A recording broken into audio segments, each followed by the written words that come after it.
There's something strange that happens when you finally stop caring, not in the reckless, burn-it-all-down kind of way, but in the quiet, peaceful way that feels like a deep breath after holding it for too long. You're not giving up. You're letting go. Letting go of the invisible pressure to impress, to achieve, to prove something to people who probably aren't even paying that much attention. And in that moment, something shifts. Life doesn't collapse. It opens. We're raised to believe that caring deeply equals success, that obsessing over the outcome shows dedication. But the truth is, most of our stress doesn't come from what's happening. It comes from how tightly we grip what might happen. Most of our chaos comes from trying too hard to control things that were never really in our hands. Take a moment and think about this. Ever walked into a room, a meeting, a party, even just a cafe, and suddenly felt like every person in there had X-ray vision into your insecurities? You adjust your posture, second-guess your outfit, stir your drink like it's a performance. Everything feels like it's under scrutiny and the tension builds. But then maybe out of sheer exhaustion or an internal click, you stop caring. You remind yourself, I'm just here. I exist. I'm allowed to take up space. And instantly everything feels easier. The room softens. You breathe. It's not magic. It's energy. It's what happens when you stop trying to filter yourself through the lens of everyone else's expectations. Because when you try too hard, whether it's in relationships, career moves, or even your own self-image, you unintentionally repel the very things you want. Desperation is loud. It sends out this energy that something's missing, that you're chasing, reaching, clinging. But ease is magnetic. When you're rooted in yourself, when you act from presence rather than pressure, people feel that. Life responds to that. Think about it like this. Ever had a job you really wanted? You prepared for hours, overanalyzed your resume, wrote and rewrote your cover letter 10 times, stressed over the interview. And somehow it didn't work out. But then, maybe months later, when you weren't even trying as hard, when you applied out of curiosity more than need, you got it. Or maybe you were trying to fix a relationship. You talked and tried to solve everything. But the harder you tried, the more it cracked. Until one day you stepped back. Let it breathe. And somehow it shifted on its own. This isn't about giving up on effort. It's about learning the difference between effort and forcing. Attachment, emotional gripping, is like holding sand in your palm. Hold it gently and it rests there. Grip too tightly and it spills through your fingers. Life works the same way. The more you try to control every grain, the more it escapes you. But when you trust, when you relax your grip, the right things settle in naturally. And yet, we're so conditioned to chase. From a young age, we're told to try harder, to push more, to always be reaching for the next thing. So we hustle. We measure our worth by our output. We confuse exhaustion with achievement. We think that stress is proof we're doing it right. But here's the irony.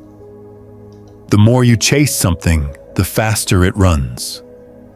The more you force life to bend to your will, the more resistance you meet.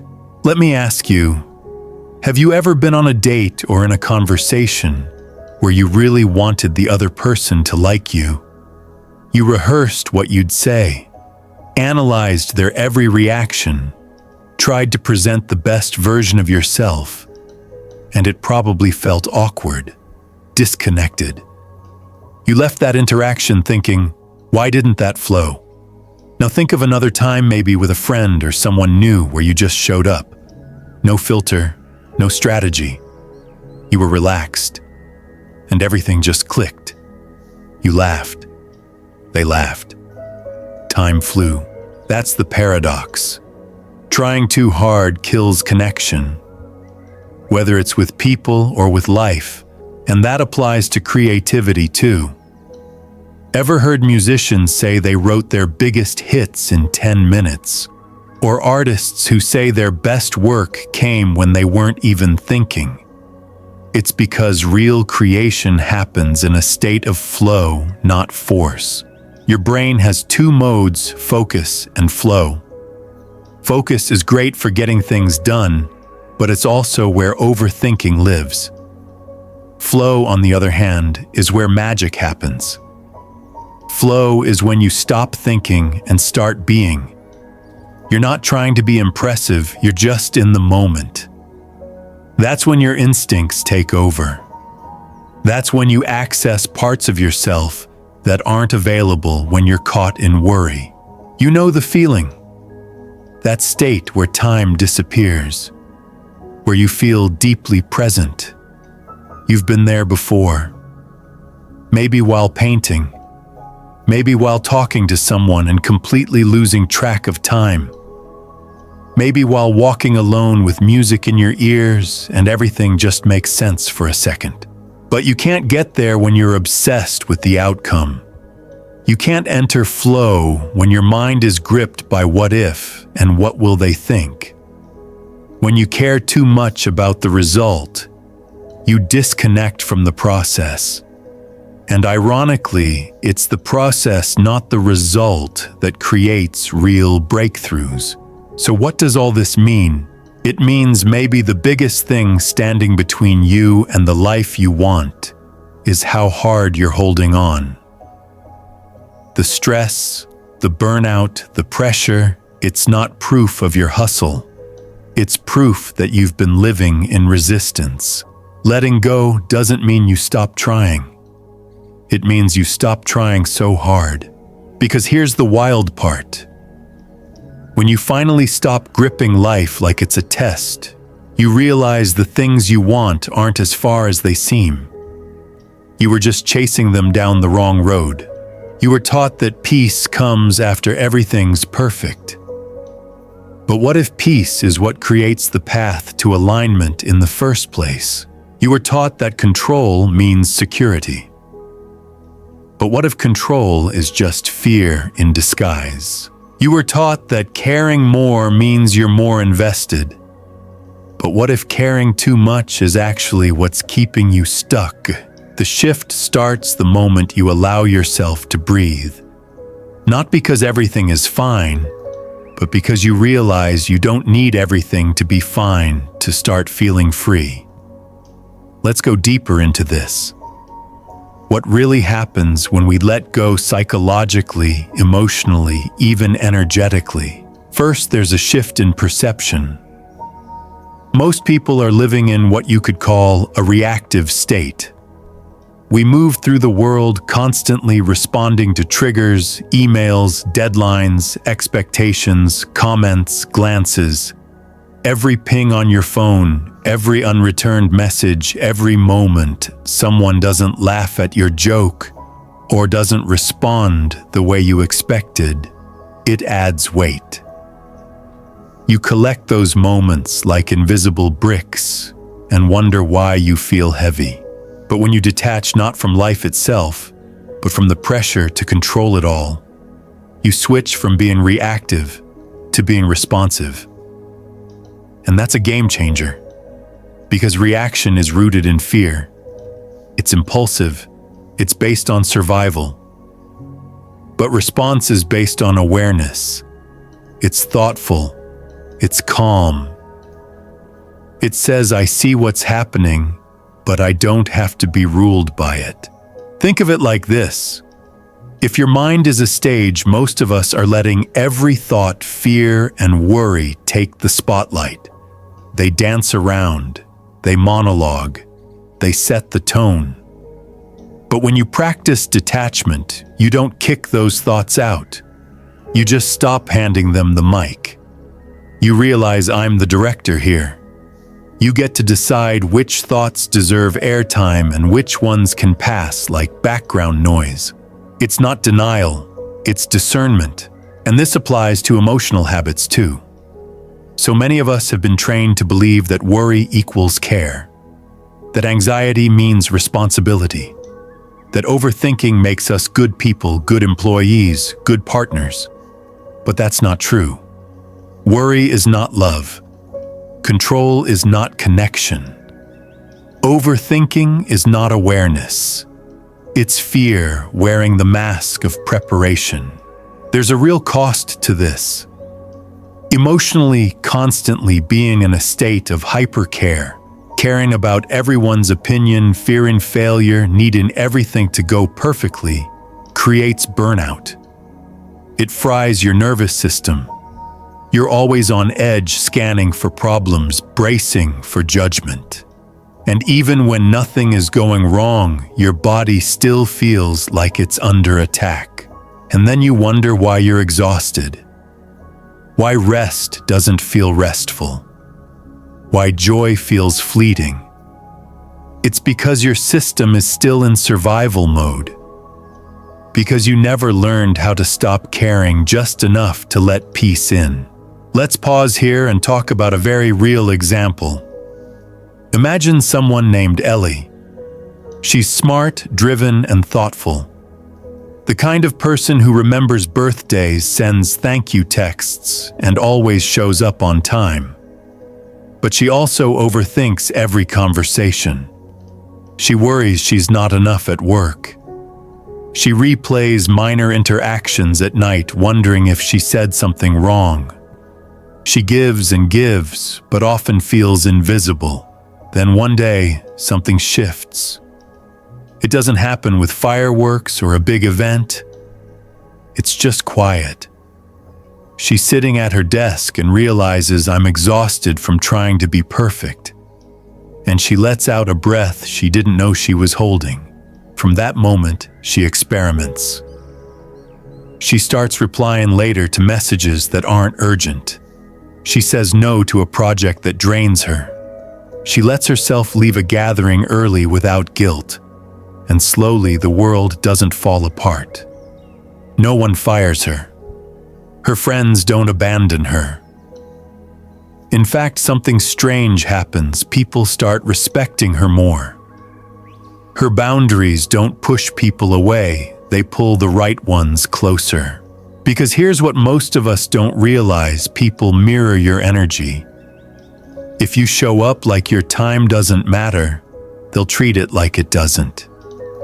If you over-apologize, they'll think you've done something wrong. If you act like your needs are negotiable, they'll believe they are. But when you move with quiet confidence, when you show up without chasing approval, people feel that, and they respond to it. And it's not just about other people. It's about how you feel in your own skin. When you stop needing everyone to like you, you start liking yourself more. You stop shape-shifting to fit the room and start walking into the room as yourself. You don't have to prove your worth with over-effort. You're allowed to just be. This is the emotional freedom that so many people are searching for. It's not found in a perfect routine or in getting everything right or in never making mistakes. It's found in the exhale. In the moment you realize you were never meant to carry all of this. Let's go back to your nervous system for a second. When you care too much about what others think, about being the best, about controlling every outcome, your body stays in fight or flight. Your breath is shallow. Your muscles are tense. Your mind races. You're always preparing for some imaginary threat. But when you detach, when you choose to care differently, you shift into what's called the parasympathetic state. This is where healing happens. Your breath deepens. Your heart rate slows. Your thoughts get quieter. You feel here. You feel real. This is the difference between striving for peace and living from peace. And the best part, you don't need a week-long retreat to get here. You just need micro moments. Little pauses in your day where you remind yourself, I don't have to carry all of this. I can let this moment be what it is. That's it. That's the beginning of emotional independence. Because caring is beautiful, but only when it's balanced. Only when it doesn't come at the cost of your own well-being. We've all been taught that our value lies in how much we give, how hard we try, how deeply we invest. But here's the truth. You don't have to bleed to prove you care. You don't have to break to show you're strong. You don't have to exhaust yourself to be worthy. You are allowed to say, I care, but not at the cost of my peace. And that's where we're heading in the final part. Because when you embody that, when you walk through life with a steady heart and open hands, you become something unshakable. You become free. So let's talk about what freedom actually feels like. Not the freedom someone gives you, not the one attached to a date or permission or performance, but the one you choose. Emotional freedom. The moment you decide that your peace is non-negotiable, that you no longer have to carry everything just because you used to, that you're allowed to sit with yourself as you are and feel whole. Because something changes when you stop gripping onto what you can't control. The moment you breathe deeper, speak slower, respond instead of react. The moment you realize that your worth is not up for debate. Your identity is not a resume of your pain. And your story doesn't have to keep repeating its most hurtful chapter. It's subtle at first. You walk into the same rooms, but you feel lighter. You encounter the same people, but their opinions don't pierce as deep. You begin to choose what you give your energy to, not out of avoidance, but out of alignment. The noise quiets. Not because the world is suddenly calm, but because you are. Your nervous system stops rehearsing worst-case scenarios. Your thoughts become a stream rather than a storm. And somewhere in the middle of an ordinary day, you realize I don't have to keep proving anything. I can just live. This isn't detachment out of bitterness. It's not I don't care because I've been hurt too many times. No, this is detachment as an act of power, as an act of healing. You care deeply, but you now care wisely. You stop explaining yourself to those committed to misunderstanding you. You stop watering relationships that only bloom when you suffer. You stop negotiating your peace for the sake of belonging. And most of all, you stop thinking that the version of you who's always exhausted is the most lovable version. Because healing doesn't make you harder. It makes you softer, but with better boundaries. Imagine waking up and feeling clear. Not because everything in life is fixed, but because you're no longer emotionally entangled with every outcome. You start to trust that life will unfold, and even if it doesn't go your way, you will still be okay. That's not detachment. That's freedom. That's power. Think about what happens when you return to the present. When you're not constantly scanning your past for what went wrong or projecting into the future to avoid what might go wrong. You actually meet yourself where you are, fully. And in that space, joy feels real again. Laughter returns. The mundane becomes sacred. And peace becomes your default, not your reward. You stop chasing a future self that's finally enough and start loving the one that's here now. You move differently. You speak slower, more intentionally. You listen better not because you're trying to earn connection, but because you're already connected with yourself, with the moment, with something deeper than performance or appearance or approval. This kind of freedom radiates. People feel it when you enter a room. Not because you're loud or impressive, but because you're rooted. There's no rush in your presence, no urgency in your expression, just stillness, groundedness, clarity. And yes, people will notice the shift. Some won't understand it. Some might think you've changed too much, become too distant, too self-contained. That's okay. Your growth isn't meant for everyone to applaud. It's meant for you to embody, because you're not here to be everything for everyone. You're here to become whole within yourself, to live honestly, to rest deeply, to rise without force, to let go without fear. That's what emotional freedom looks like. It's not passive. It's not apathetic. It's fierce. It's kind. It's quiet. And it's yours to choose. So what now? Start small. Every time you feel that tug, that urge to over-explain, to overperform, to worry about how they'll perceive you, pause. Breathe. Ask yourself, am I abandoning myself just to be understood?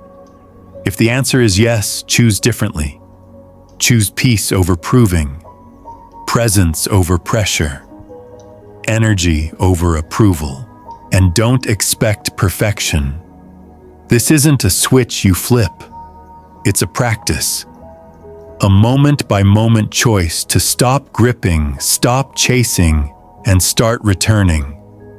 Again and again. To what feels real. To what feels light. To what feels you. Because the day you let go is the day you become untouchable. Not because life won't still bring chaos, but because your peace no longer depends on it. If you've made it this far, I want to hear from you. What's one thing you're choosing to release today? One pressure, one expectation, one loop of worry, drop it in the comments. Let this be the space where we don't just talk about freedom, we practice it together. You are not behind. You are not broken. You are simply becoming. And that journey is more than enough.